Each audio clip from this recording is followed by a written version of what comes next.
તો જે કાંઈ પણ કર્મ કરવું સમજીને કરવું, સમજીને કરેલું કર્મ એનાથી શ્રદ્ધા વધે છે.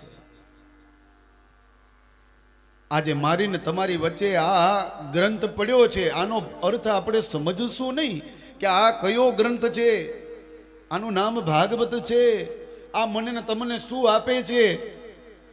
ભાગવત એટલે ભાગવત, બસ એનો અર્થ તો કે ભ એટલે કે ભક્તિ, ગ એટલે કે જ્ઞાન, ત એટલે કે તરવું,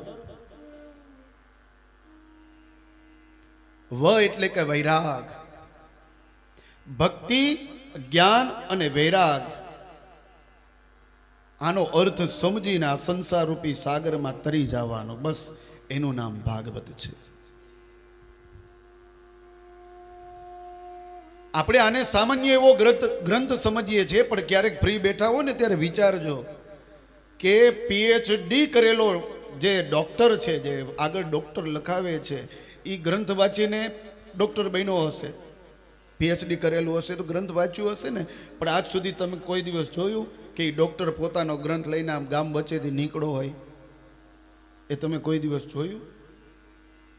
ભલે એ ડોક્ટર સુધી બની ગયો, એને વંદન છે, પણ કોઈ દિવસ જોયું કે એ ગ્રંથ લઈને નીકળો હોય? તો કે નહીં. ગમે તેટલું અંગ્રેજી ભણેલો હોય, ગમે તેટલો અભ્યાસ કરેલો હોય, પણ એ એનો ગ્રંથ લઈને નીકળશે? તો કે નહીં. આપણે આ ગ્રંથ લઈને માથે લઈને નીકળશું. શું કામ?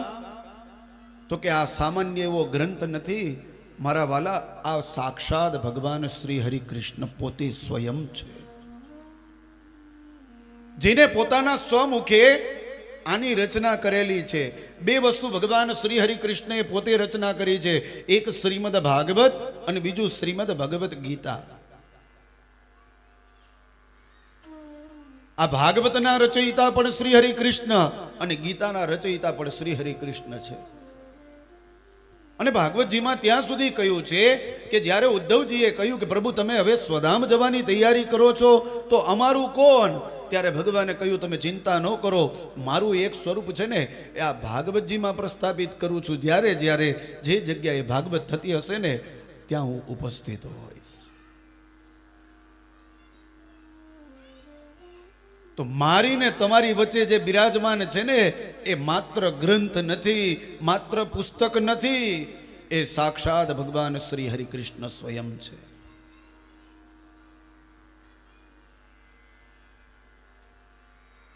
અને ભગવાન કૃષ્ણ મારીને તમારી વચ્ચે બેઠા હોય, એના પાસે પૂરેપૂરી મર્યાદા રાખવી જોઈએ. મારે પણ રાખવી જોઈએ અને તમારે પણ રાખવી જોઈએ. ને આનો અનુભવ તમારે કરવો હોય તો તમે કરી લેજો. અત્યારે જે આનંદ તમને અહીંયા આટલા વિસ્તારમાં આવે છે ને, ભાગવતજી વહી જશે ને પછી પાછા અહીંયા તમે બેસજો, તમને બધું સૂનું સૂનું લાગશે. શું કામ સૂનું સૂનું લાગશે? બોલે જેનાથી આનંદ હતો એ કૃષ્ણ એ 7 દિવસ આપણી વચ્ચે રહ્યા અને પછી પાછા ગયા વૈકુંઠમાં.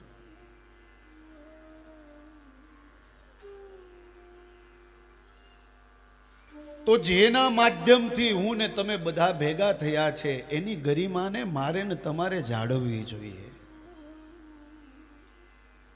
જો આપણે એની ગરિમાને જાળવશું ને તો એ આપણી ગરિમાને 100% જાળવશે.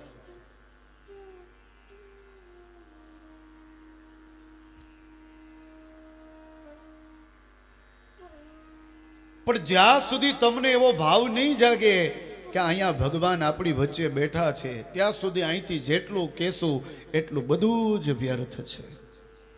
અને એમાં પણ અમારા સુરેશ મામાએ કેટલી સુંદર સુંદર વ્યવસ્થાઓ કરેલી છે આ ભાગવત કથાની. 2 કલાક થાય તો કહે ચાનો વિરામ રાખજો, બાકી આપણી કથામાં વિરામ આવે જ નહીં. પણ તમારા બધાને ખાતર 1-2 કલાક પછી આપણે વિરામ રાખતા હોય ને તમને ચા પીવડાવતા હોય, તમને બધાને આનંદ આવે એટલા માટે આપણે આ ઝાંખીજીના દર્શન રાખ્યા. બાકી આ જે બધા ઝાંખીજીના દર્શન આવે એમાં અમે બહુ ડિસ્ટર્બ થઈ જાય. આ તમને થોડો આનંદ આવે એટલા માટે.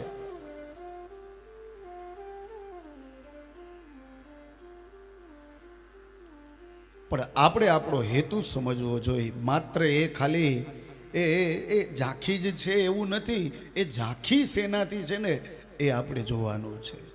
એ આનાથી છે. અને એ તો ખાલી દર્શન કરવા માત્ર છે. તો સમજણથી શ્રદ્ધા વધે છે ને શ્રદ્ધાથી કરેલું કર્મ છે ને એ આપણને ઈષ્ટફળ આપે છે.